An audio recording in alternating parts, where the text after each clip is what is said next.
Alright, good morning, afternoon, and or evening, ladies and gentlemen. I am back on that grind. You know the deal, you know the drill. Got the Vice uni, got the Roy Williams jersey in the background. Let's get right into it. So unless you've been living under a rock with no cell phone reception for the past 2 weeks or so, you would know that the Denver Broncos were forced to start practice squad wide receiver Kendall Hinton at quarterback in a game against the New Orleans Saints. This was due to the fact that quarterback Jeff Driscoll tested positive for COVID, leading to all four of the Broncos QBs being declared close contacts by the NFL and banished to reserve for the game. The Broncos, simply put, were made an example of, and they got really screwed there. Hinton's experience at quarterback dated back to his days in college, where he started for 3 years at Wake Forest before converting to wide receiver his senior year. He was then an undrafted rookie free agent and picked up by the Denver Broncos, cut and released by them several times, and was brought back in time for him to start at quarterback for the team. Having to start a practice squad wide receiver at quarterback on 1 day's notice went about as well as you would have expected.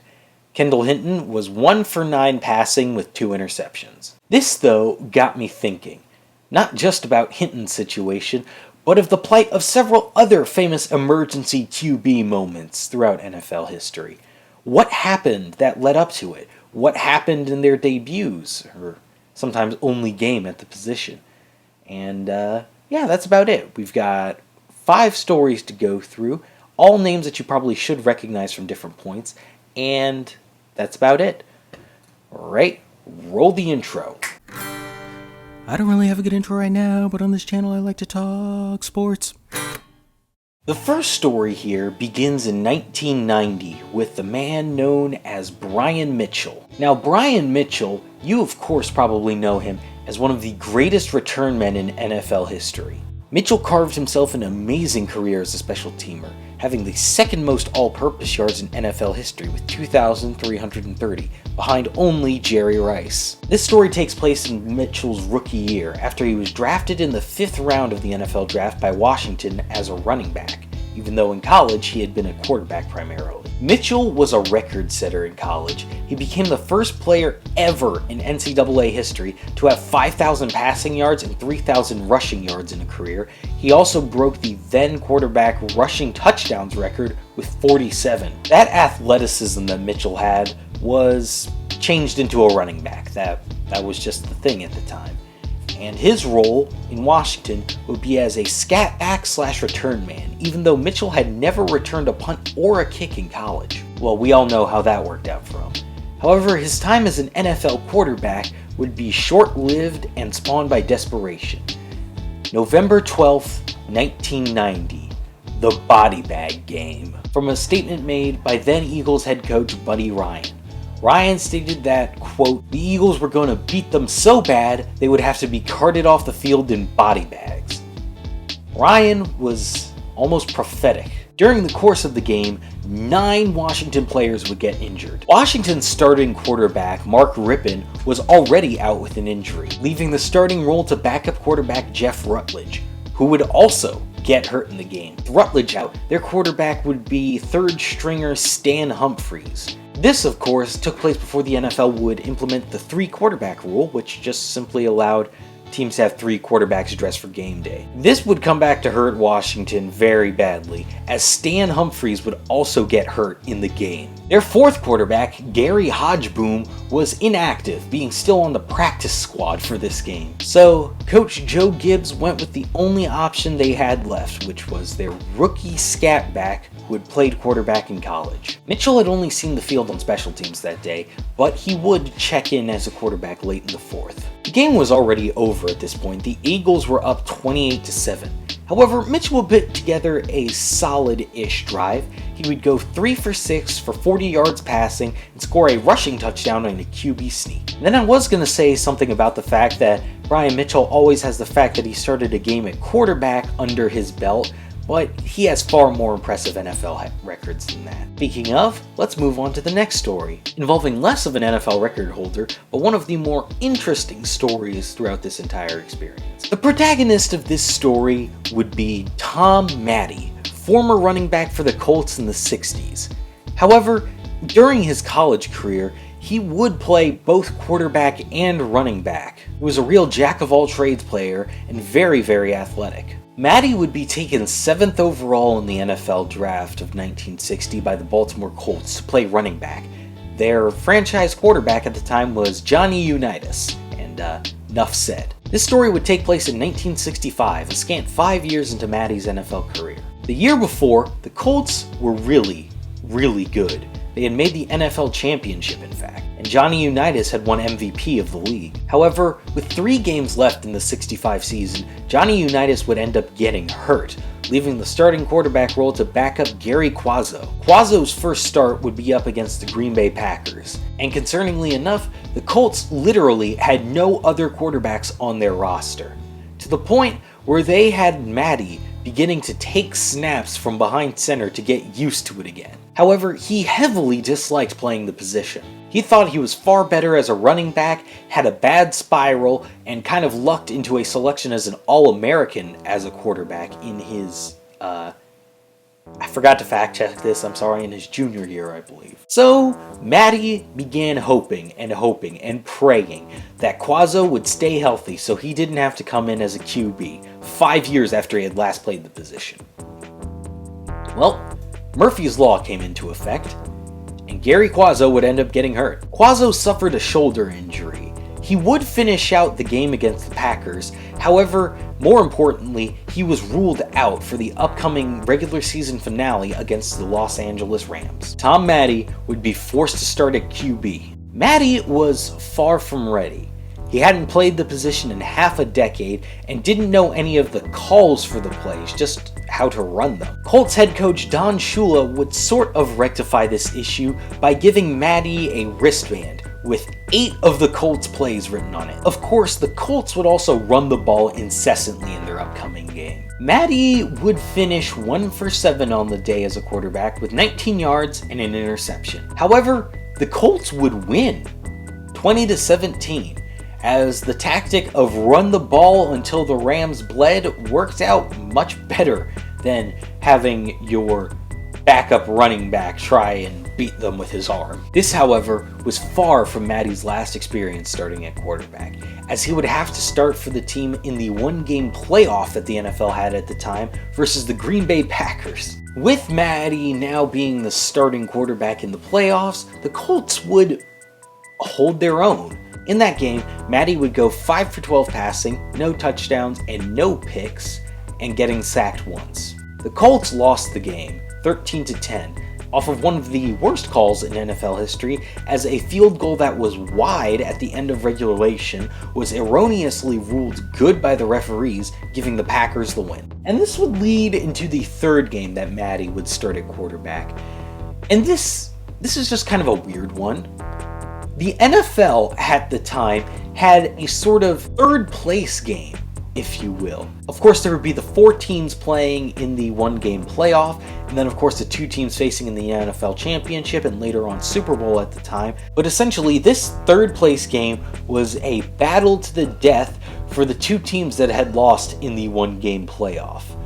It was, of course, nicknamed the Toilet Bowl, and not a lot of teams took it seriously because there was no real meaning to it. However, Matte would still have to start at QB. And you know what? He did fairly well for himself. The Colts would dominate that game, beating the Dallas Cowboys 35-3, and Matte would throw for 2 touchdowns. He would walk off the field as the game's MVP. As a tongue-in-cheek joke, someone would present him a, quote, trophy for the game, which was a wooden carving of a hand with a wristband. The wristband that Matte wore for those 3 games is now on display in the Pro Football Hall of Fame. Now, the 3rd dude on this list is one you should know very, very well. Tony Dungey. Of course, a Super Bowl winning head coach for the Colts, architect of the Tampa 2 defense for the Buccaneers, and current NBC Sunday Night Football commentator. analyst. Another fun fact about him, he was the winningest African American head coach in NFL history until Mike Tomlin surpassed him this year. Now, the only thing that really shocked me about that is, don't kill me, but I always thought Tony Dungey was Hispanic. I don't know why, but I always did. Anyways, back in his actual playing days, Dungey was a safety for both the Steelers and the 49ers in his short career. He was a very, very late convert to the position, as he had played 4 years as a quarterback in college. He would go undrafted in 1977, disappointed that teams were not interested in him as a quarterback, but also being open to switching positions, hence the conversion to safety. The Steelers picked him up in their training camp, and after a 1-week stint at wide receiver, moved him to the defensive backfield and special teams. This training camp would also have another very important element to the story, as the Steelers would release their third-string quarterback, Neil Graff, and just a short 4 weeks later, the decision to release Graff would backfire severely. As in a game against the Houston Oilers, Terry Bradshaw would break his wrist in the first quarter. Backup Mike Kruczek would take over, but at the end of the third quarter, he would separate his shoulder. Chuck Noll was forced with only one real option at quarterback, and that was their rookie safety. Dungey was not ready at all, naturally. When he first came in, it was third down, and the Steelers would fail to convert. Unknowing of the weight of the situation at the time, as the fourth down came and the punt unit trotted on, Dungey would remain on the field and lined up in his position as a gunner, until a chorus of shouts came from the Steelers bench, reminding him that he is now the starting quarterback and there was no way in hell he'd be playing punt coverage. Dungey would have a bad outing.